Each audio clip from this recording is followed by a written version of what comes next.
سلام كما يصنحو كبرات تخاتلته نلوم حاموس 23 تقمت 2025 زتدالو حدش زيناتات حيزلكم قريب لخو مكتتالكم يعدم فلما كندبتاتو ኤርትራ ንብልጽግናት ሰርሕ ከም ዘላ አካል ሕብራት ሃገራት ከም ዝገለጸን ክልተ ኤርትራውያን አብዶ ቤላሩስ ተረኸብሉ ኩነታት ነብዙሓት ከም ዝሕዘነን አቶ ጌታቸው ረዳን አምባሳደር ዮዳን ሁሴንን ትማለ ኣብ ጥቃ ወደባይት ከተማ ዓሰብ ዑደት ከም ዘካየዶን ኣብ ዓሰብ ሰሜናር ከም ዝተኻየደን ጀነራል ሕመትን ኤርትራ ከም ዝኸሰሰን ዝብሉን ካልኢን ዝሕብር ዝርዝር ዜናታት ሒዝናልኩም ቀሪብና ኣለና ነቻነልና ሳብስክራይብ ብምግባር ክሳብ መወዳእታ ክትከታተሉና ብኽብሪ ንዕድመኩም حنت چايناويت 1.75 مليون دولار بأزرار بمنجد مسرقة تحبيرو كباريس ورق سرقة بارسلونا خيدا ام كيخان بكالي ملكوعي بملوات كتشت از حسابات چايناويت ببوليس كم تتحازت تحبيرو اتا چايناويت ابز حالة فورحة كابت باريس ركاب ناتشورال هيستوريستو بحالة مذكر كم سرقتا شدشتا عبيتنا ورقا امان كابت ختما وزيا ناب اسبانيا مخاداون تحبيرو الله نت 1.75 مليون دولار زقمت ورقة ام كيخا خد قيرو ابز فتنتلو بارسلونا كم تتحازت سبسلطان ايتا ختما كحبرون كارلو نت تبابا سارقا أزرار بخوينو خمزلو ونيدقاس ألارمن كاميراتات نايت بيت مذكر بناي سايبر متقعت كم زتعاصوا اتهم سرقت نزفلطو كخانو كم زخلوون كحبارن كارلا ات بيت مذكر اتو بوتا بحيالو انساتاتن اكو بعصمتن زفلط مخانو ونينغار حدا كاب زغرمو نطفتا سرق خوينو تمزغيبو زركاب نايزا طرطرت تغبار ب30 مسكرم بناي اوروبا تزاز مأسرت ابت تقيده كم زاتوتن اب تمساسال معلتن فرنسا كم استركبت سب سلطان تهاجر مغلاصومن يحبر ابز قربا غزي ناب چاينا خدكيت تدالو منبار استغلصت اتا غوانسيت كابتن ايسرق فصامه كدحنگن كم زي كالات يغلاص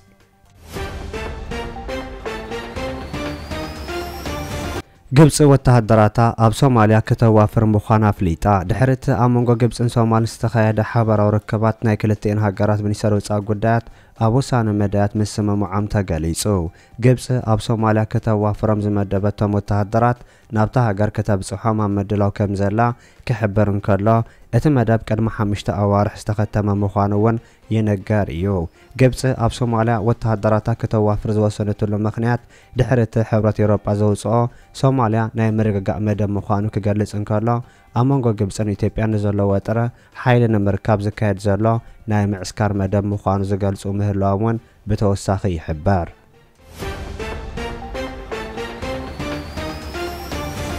ኤርትራ ንብልጽግናት ሰርሕ ከም ዘላ አካል ሕብራት ሃገራት ሓቢሩ ኤርትራ ኣብ ልምዓታዊ መደባ ዘተኮረ ስጉምታት ክትወስድ ምጽንሓ አካል ሕብራት ሃገራት ዝኾነ ዩኤንዲፒ ምሕባሩ ሚኒስትር ዜና ኤርትራ አቶ የማነ ገብረ መስቀል ኣብቲ ኣብ ኤክስ ዘውፅኦ ጽሑፍ ገሊጹ ኣብ ኤርትራ ዝመደበሩ ናይ ዩኤንዲፒ ወገን ነቲ መንግስቲ ኤርትራ ካይዶ ጸንሐ ንጥፈታት ኣብ ግምት ብምእታው ናይ ኤርትራ ጉዕዞ ቆልጥፉ እኳ እንተዘይኮነ ኣብ ጭቡጥ ስራሕ ዝተመርኮዘን ኣብ ውሕስነት ዝሰረተ ምዃኑ እውን ከመልክት እንከሎ ኣብ ማሕበራዊ ሰብኣዊ ለውጢ ዝእመን ምዃኑ እውን ወሲኹ ገሊጹ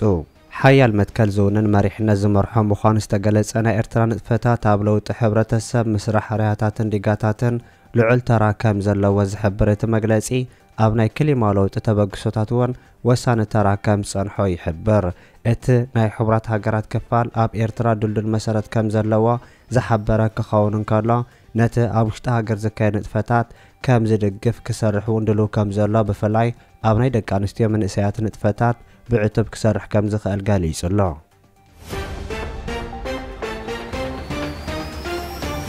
ሬሳ ሓቢሮም ይጓዓዝ ዝነበረ ተሸኪሞም ኣብ ዶብ ቤላሩስ ተረኸቡ ኤርትራውያን ስደተኛታት ንብዙሓት የዘራርቡ ኣለዉ ሓለዋ ዶብ ቤላሩስ ከም ዝሓበርዎ ሓደ ሬሳ ዝተሰከሙ ክልተ ኤርትራውያን ስደተኛታት ኣብ ሰሜናዊ ክፋል ቤላሩስ ኣብ ዝርከብ ምስ ላትቪያ ዘዳወብ ዞባ ብራቫል ከም ዝተረኸቡ ማዕከናት ዜና ከቃልሓን ከለዋ ነዚ ምልከት መንግስቲ ቤላሩስ መግለጺ ኣውጽኡ እቶም ትማሊ ሰሉስ 21 ጥቅምት ዝተረኸቡ ብተርጎምቲ ተሓጊዞም ኤርትራውያን ከም ዝኾኑ ዝገለጹ ስደተኛታት ኣብ ላትቪያ እኳ ኣትዮም ከም ዝነበሩ ተገለጹ ኣብ ላትቪያ ወተሃደራዊ ክዳን ዝገበሩ ሰባት ከም ዝሃረምዎም ሞባይሎም ከም ዝቐመዑዎም ብብረት እናፈራርሑ ኣብ መኪና ሰቒሎም ኣብ ዶብ ቤላሩስ ከም ዝደርበይዎም ገሊጾም እቲ ኣብ መንገዲ ዝሞተ ወዲ 29 ዓመት ሓቢሮም ዝጓዓዙ ነበረ ብሰንከቲ ኣብ ልዕሊኦም ዝበጽሐ መሃረምቲ ከም ዝሞተ ንፖሊስ ቤላሩስ ከም ዝሓበሩ እውን ተገሊጹ።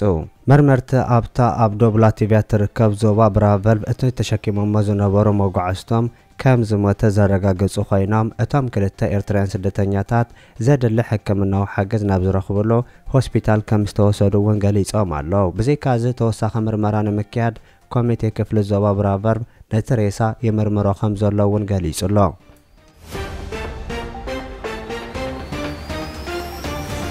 ኣብ ዓሰብ ሰሚናር ተኻይዱ ኣብ ወደባይት ከተማ ዓሰብ ብዕለት 21 ጥቅምቲ ኣብ ኣተገባብራ ትምህርቲ ዓበይትን ቅድመ ትምህርትን ዘተኮረ ሰሚናር ተኻይዱ። ኣብቲ ሰሚናር ሓለፍቲ ክፍልታት ወከልቲ ህግደፍ ኣመሓደርቲ ንኡሳን ዞባታት ሓለፍቲ ኣብያተ ጽሕፈት ትምህርቲ ካልኦት ዝምልከቶም ትካላት ተረኺቦም ምንባሮምን ተሓቢሩ ኣሎ። ኣመሓዳሪ ዞባ ደቡባዊ ቀይሕ ባሕሪ ኣምባሳደር መሐመድ ሰይድ ማንታይ ምምዕባል ንጥፈታት ትምህርቲ ናይ ኩሎም ዝምልከቶም ትካላትን ህዝብን ሓላፍነት ምዃኑ ከስምረሎም ከሎ ተራን ኣበርክቶን ናይቶም ኣብቲ ከባቢ ዝነጥፉ ወገናት ወሳኒ ምዃኑ እውን ገሊጹ ኣሎ። ኣብ ዞባ ሓላፊ ቤት ጽሕፈት ትምህርቲ ብወገኑ ነፍሲ ወከፍ ኣብ ዕድመ ትምህርቲ ዝርከብ ህፃን ትምህርቲ ይረክብ ከም ዘሎ ምርግጋፅን ኩሎም ዜጋታት ንባብን ምጽሓፍን ምኽኣል ቀዳምነት ይወሃቦም ከም ዘሎ ገሊጹ።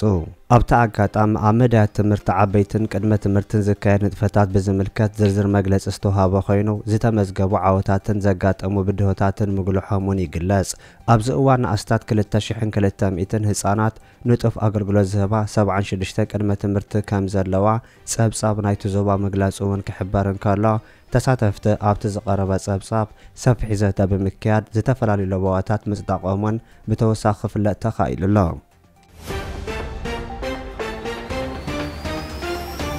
ብሰንኪ ብሪጣንያ ዘውፀቱ ሓድሽ ሕጊ ናብ ፈረንሳ ዝተሰጎጎ ኤርትራዊ ናብ ሃገሩ ከይምለስ ይሰግእ ከም ዘሎ ገሊጹ። ዓባይ ብሪጣንያን ፈረንሳን ዝተሰማምዕዎ ስምምዕ ሓደ ካኣቱ ሓደ ይወፅእ ዝብል ውጥን ዘለዎ ኮይኑ ካብ ዓዲ እንግሊዝ ናብ ፈረንሳ ዝተመለሰ ኤርትራዊ ብሃውሪ ተመሪጹ ከም ተሰጎገ ንመደበር ዜና ቢቢሲ ተዛሪቡሎ። እቲ ዮናስ ብዝብል ክጥቀስ ዝሓተተ መንእሰይ ኣብ ዝተናውሐ ሃገራዊ ኣገልግሎት ኣብ ዝነበረሉ እዋን ብሰንኪ እምነቱ ኣድራዕ ከይወርዶ ብምስጋዕ ካብ ሃገሩ ክሃድም ከም ዝኽኣለ ዝገለጸ ኮይኑ ንሱ ወሲኹ እውን ብቤላሩስ ፖላንድን ፈረንሳን ኣቢሉ ናብ ዓባይ ብሪጣንያ ከም ዝተጓዓዘን ምስ ካልኦት 71 ሰባት ኣብ ንእሽቶ ጀላቡ ተሰቒሉ ናብ እንግሊዝ ከም ዝኣተወን ካብ ብሕጂ እውን ናብ ሃገሩ ከይምለስ ሰጊኡ ከም ዘሎ እውን ገሊጹ።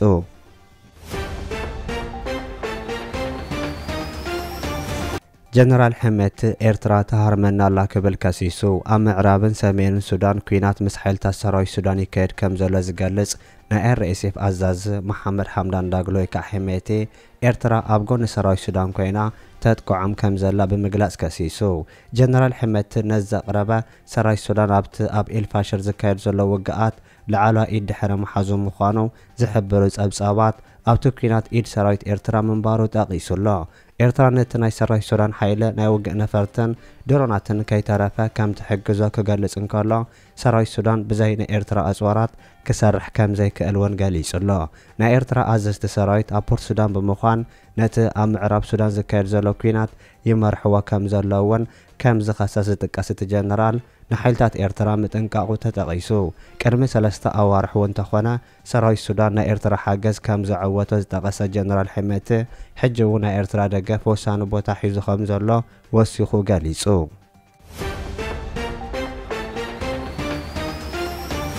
ኣቶ ጌታቸው ረዳን ኣምባሳደር ሬድዋን ሁሴን ዝመርሕዎ ልኡኽ መንግስቲ ኢትዮጵያ ኣብ ጥቓ ወደባይት ከተማ ዓሰብ በፂሑ ከም ዝተመለሰ ተገሊጹ። ኣማኻሪ ቀዳማይ ሚኒስትር ኢትዮጵያ ኣብ ጉዳያት ምብራቕ ኣፍሪካ ኣቶ ጌታቸው ረዳ ዋና ዳይሬክተር ኣገልግሎት ሃገራዊ ሰላምን ጸጥታን ኣምባሳደር ሬድዋን ሁሴን ዳዕሎት ሚኒስተራት ፌደራል ሰራዊት ኢትዮጵያ ዝመርሑ ጀነራላት ከምኡ እውን መራሕቲ ዞባ ዓፋር ዝሓቆፈ ልኡኽ ብቅድሚ ትማሊ ካብ ወደብ ዓሰብ 80 ኪሎ ሜትር ርሕቁ ኣብ ዝርከብ ግንባር ቡሬ ዑደት ዘካየዱ ኮይኖም ትማሊ ድማ ኣብ ወረዳ ቢዱ ዝርከብ ግራፎ ዝተባሃለ ቦታ ዑደት ይገብር ከም ዘሎን ካብ ዓሰብ 40 ኪሎ ሜትር ርሕቁ ከም ዝርከብ እውን ተገሊጹ።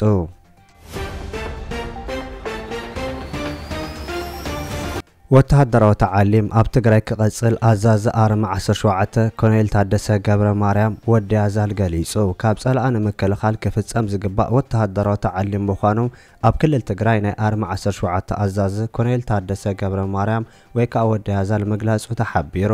ሰራዊት ምስ ዝዕለም ጸልኣይ ኣይደፍሮን ክብል ዝገለጸ ኮሎኔል ታደሰ ገብረ ማርያም ኣብቲ ምስ ጸልአ ዝግበር ናይ ምክልኻል ስጉምተ لعلى إدنا محاز علم سرايت وسانا مخانو قاليسو الله نا أمحارا وغانات أبز جزان تقراي كهارمو كام زي كألو زحبارة كورنيل نا إرترا وغاناتون بناي سمدو نتفتات مسناي تقراي وغانات أبت هزب زقبر سرحات تأساسيرون بمهلام سقعات كام زي كونات تقيسو الله كان دصالا كخون كابز خلنا يبلصقنا حيلنا قبرنا يمكل خال سرحاتنا غصنا وتهدروا تعليم بمغبار طراين كينات تدالو لكم كبلنا يخيل يوم زبلت كورنيل بزيكا تعليما وتهدروا مدلوات تنزمص نفسخا مكل خال كهلو كم زي كلون وسخو حبير الله كونيل تادسا امغلصيو بلصقنا كم قدم ايكونكون يبلو الله زبلا خوينو حقوم يم كم قدم ايكونن ኤርትራን አምሐራን ምስኦም የለውን ኤርትራን ዓና አይሃርመናኒው ምስ ኤርትራ ዝገበርና የጽምዶ ከቀጽለን ናብ ሰምዕውን ከቀየር ይደልየ ኢሉ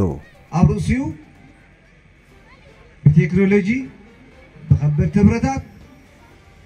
በህዝብ ብዝሒ